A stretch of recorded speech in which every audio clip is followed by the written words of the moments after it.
Jersey Sports Zone's playoff football coverage is being brought to you by RWJ Barnabas Health. A ticket to Rutgers is up for grabs in Marlton. Mainland taking on Millville in a Group 4 state semifinal. An all-South Jersey matchup as the Mustangs battle the Thunderbolts. A cold, windy day at Cherokee High School. The Stangs have the wind at their backs in the first quarter. John Franchini to Jamie Tyson for the touchdown. 16 yards on the toss from Franchini to Tyson. And Mainland grabs a 7-0 lead. Later in the first, it's a Mainland miscue, and Millville takes advantage. It's a fumble on the pitch. Brashear Hunter scoops it up, and he's gone. Hunter races 44 yards the other way for the touchdown. The Bolts break through and make it a 7-6 ball game. Second quarter, 4th and goal for Mainland, but the Stangs are all the way back at the 20. The throw to the end zone, Tajir Brown makes the interception. So Brown and the Bolts hold to keep it a 1-point game at the half. Third quarter, the Mustangs are driving again. Franchini connects with Cohen Cook, and the junior goes to work. Cook down the sideline before he leaps in the air to pick up more yardage. Cook all the way down to the 15. Mainland in business. A few plays later, it's Stephen Ordilly on the carry. Ordilly into the end zone from 9 yards out. He rushes for nearly 100 yards in this one. Mainland makes it 14-6. Hunter with a long run to get Millville inside the 5 late in the third quarter. Then Brashear Hunter finishes the job to start the fourth. A touchdown on defense, now a touchdown on offense for Hunter. The 2-point try fails, but the Bolts pull within 2. Here's the ensuing kickoff. Jabril Mace fields it and heads up the field. Bottled up for a moment, but he's able to bounce it outside and find some room.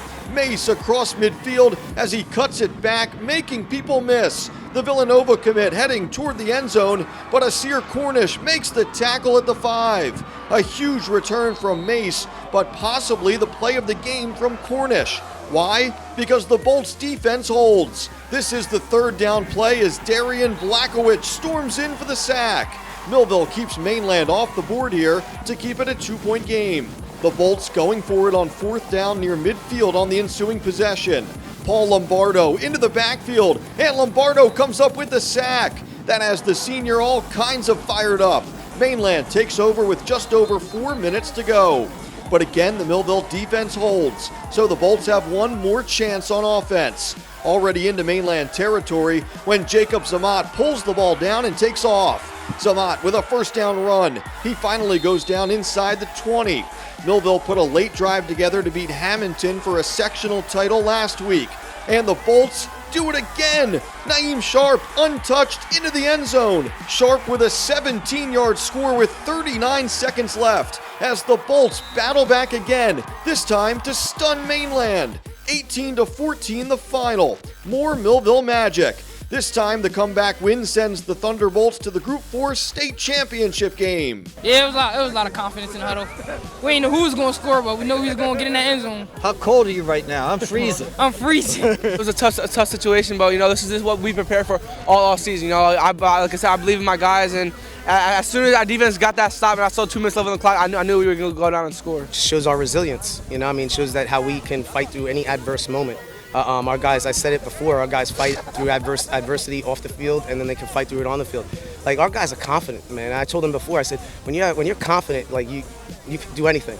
And they believe in themselves and each other, which allows them to grind through to, be successful at the end. Millville is now 10-2. The Bolts will face Vineland on Thanksgiving and then get set for Northern Highlands in the state final at Rutgers in 2 weeks.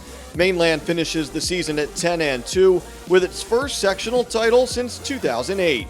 In Marlton, I'm Mike Frankel, JerseySportsZone.com.